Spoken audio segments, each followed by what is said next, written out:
திருவாசகம் 23 அதிகாரம் செத்திலா 10 அதிகாரத்தின் முதல் பாடல். பொய்யனே நகம் நக புகுந்தமுதூரும் புது மலர் கழல் இணையடி பிரிந்தும் கையனே நின்னும் செத்திலே நந்தோ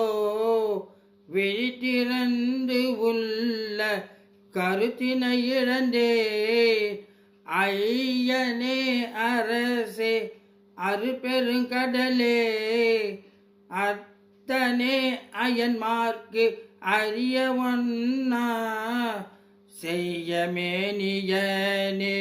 செய்வகை அறியேன் திருப்பெருந்துறை மேவிய சிவன்